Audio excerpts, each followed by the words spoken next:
Olá, queridos. Eu sou Heraldo Gabri, sou pastor pelas Assembleias de Deus, Ministério de Madureira, moro em Caldas da Rainha, aqui em Portugal.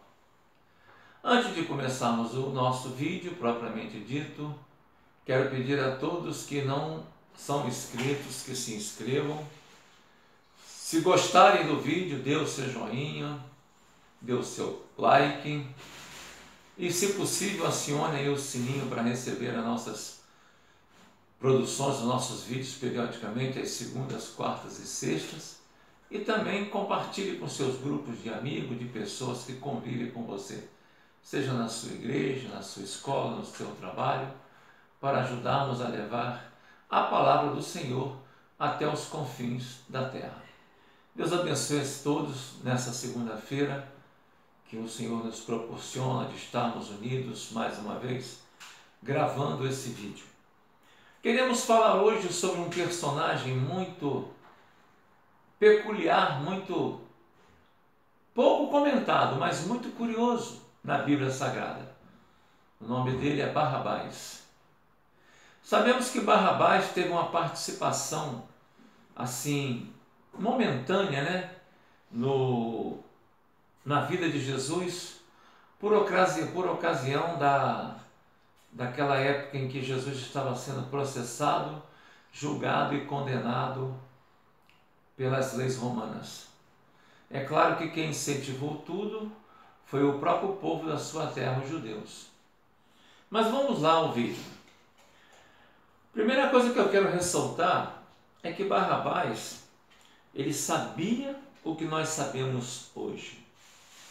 Aliás, esse é o título do nosso vídeo hoje. Barrabás sabia o que sabemos hoje. A referência disso está lá no Evangelho de João, capítulo 10, versículos 9, 10 e 11, que diz o seguinte, a referência: eu sou a porta. Se alguém entrar por mim, será salvo. Entrará e sairá e achará pastagem. O ladrão vem somente para roubar, matar e destruir.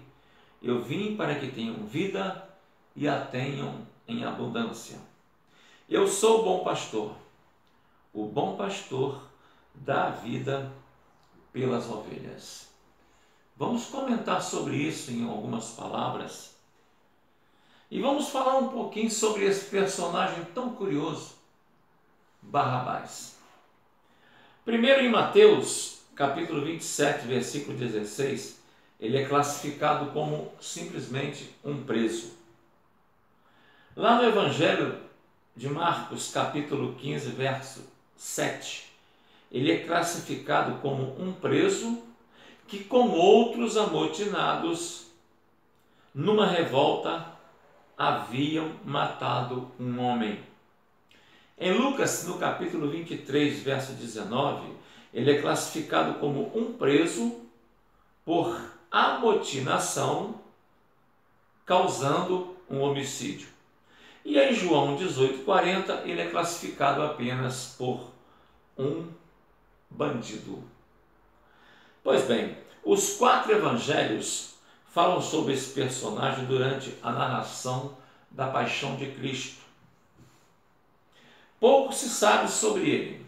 Provavelmente era um dos zelotes que lutavam contra a opressão romana, estava sob a custódia dos soldados romanos e foi agraciado como presente de Páscoa dado pelos romanos aos judeus. Lembrando apenas que os zelotes eram uma facção judaica nacionalista que lutava contra o domínio romano naquela época sobre Israel. Zelote significa zeloso, não no sentido de ter zelo por boas obras, mas no sentido de fanático, fanatismo, também conhecido como nacionalistas ou os cananeus. Agora vamos falar sobre algumas coincidências entre Barrabás e nós hoje. Eu, você, a igreja, o ser humano em si.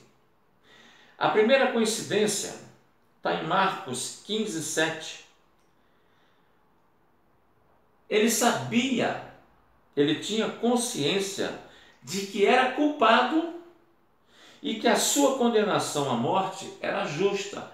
Por pior que fosse, era justa, porque ele sabia que era um pecador, sabia que era culpado dos seus crimes.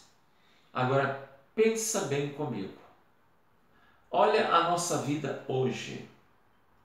Será que, como Barrabás, nós não sabemos que somos culpados de tanta ignorância, de tanto pecado, e que simplesmente nós merecíamos a morte quando Jesus chegou e fez valer em nós o plano de salvação? É interessante, irmãos, essa primeira coincidência. Do mesmo jeito que Barrabás sabia que era merecedor do castigo, nós sabemos que somos merecedores do castigo proveniente do pecado.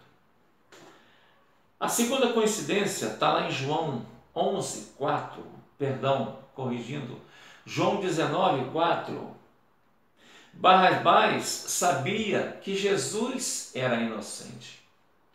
Pensa naquele quadro lá, o ladrão Barrabás e o inocente Jesus. Na primeira causa eu disse que Barrabás sabia que era merecedor do castigo de crucificação. E no segundo caso agora, comparando as coincidências, a gente nota que Barrabás sabia que Jesus era inocente. Pelo tipo de vida que levava Barrabás, ele confrontando-se com Jesus, olhando dentro dos olhos de Jesus, ele reconheceu em si, sem falar nada, ele sabia que Jesus não merecia ocupar o lugar dele, que ele era o pecador.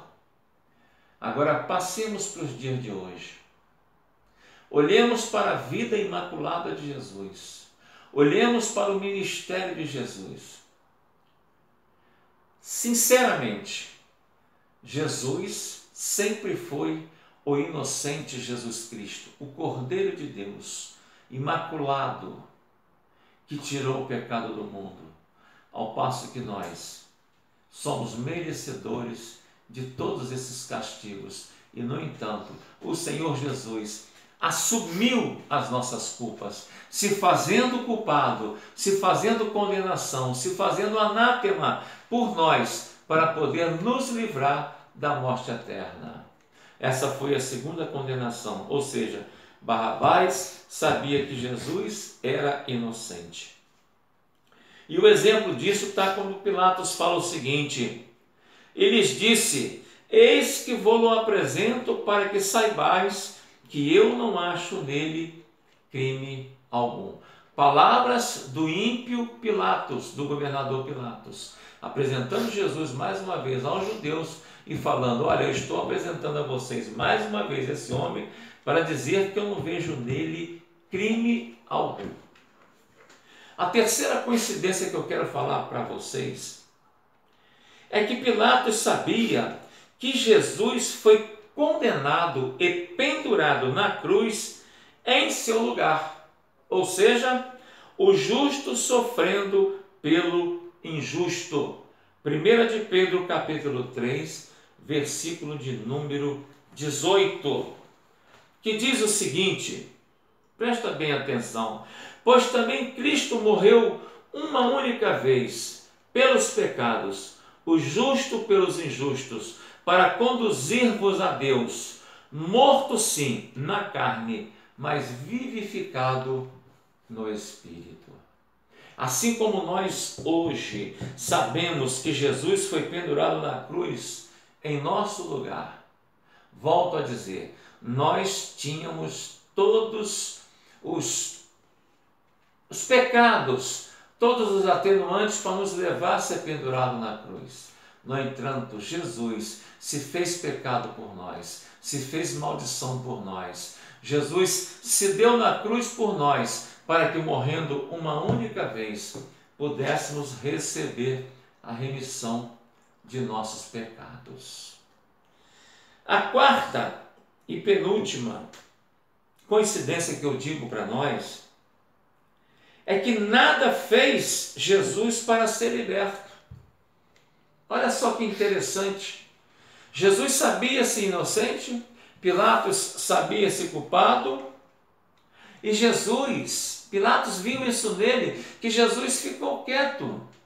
Jesus calou-se, Jesus simplesmente se recolheu em seu canto e deixou que a palavra se cumprisse. E o exemplo disso, a palavra de Deus nos deixa quando Isaías, há cerca de 720 e pouco anos atrás, antes de Jesus passar por isso, ele nos descreve o seguinte: e ele foi oprimido e afligido, torturado, contudo não abriu a sua boca.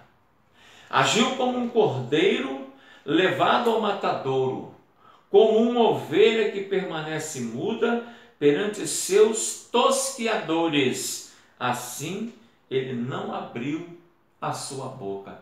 Queridos, durante todo o processo, todo o julgamento ali de Pilatos e de Jesus, sendo que havia a promessa de, naquela época da paz, um ser liberto, outro ser solto, Jesus passando por todo aquele sofrimento, por todas aquelas dores, sabendo-se inocente, mas Jesus simplesmente assumiu o seu compromisso com você e comigo.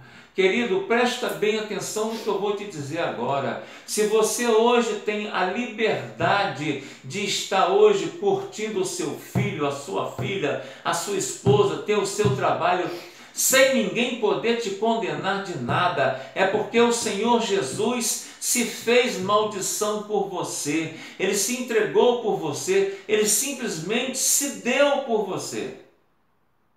E muitas pessoas se esquecem disso. Então, Isaías 53, verso 7, ele foi levado como ovelha muda ao matadouro. Quem já viu a época de tosqueamento, de tosqueadura das ovelhas? Elas são pegas, são colocadas em posições até extravagantes, irregulares em uma máquina, e ali é tirado toda a pelagem delas, e elas não fazem um barulho sequer. E se você passar uma faca no pescoço de uma ovelha, se você a sangrar até a morte, ela não faz nada, ela simplesmente se entrega. E isso Jesus fez por você e por mim. Ele se entregou na morte para que nós pudéssemos ter a vida eterna.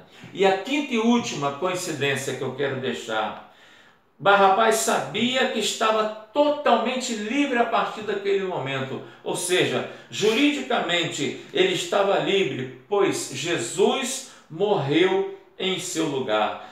Capítulo 1, versículo 14, parte A de Colossenses nos diz o seguinte: no qual temos a redenção de nossos pecados. Queridos, eu quero dizer para você o seguinte: assim como se passou com Barrabás, se passa conosco hoje. Temos consciência das nossas dívidas, dos nossos erros, dos nossos pecados, mas nós preferimos ser livres, mas Jesus preferiu morrer para que nós pudéssemos ser livres. A liberdade de cada um de nós custou a morte de um inocente, que graças a Deus, ao terceiro dia, ressuscitou e hoje está vivo e intercede por cada um de nós como nosso advogado. Eu creio nessa palavra. Você pode crer?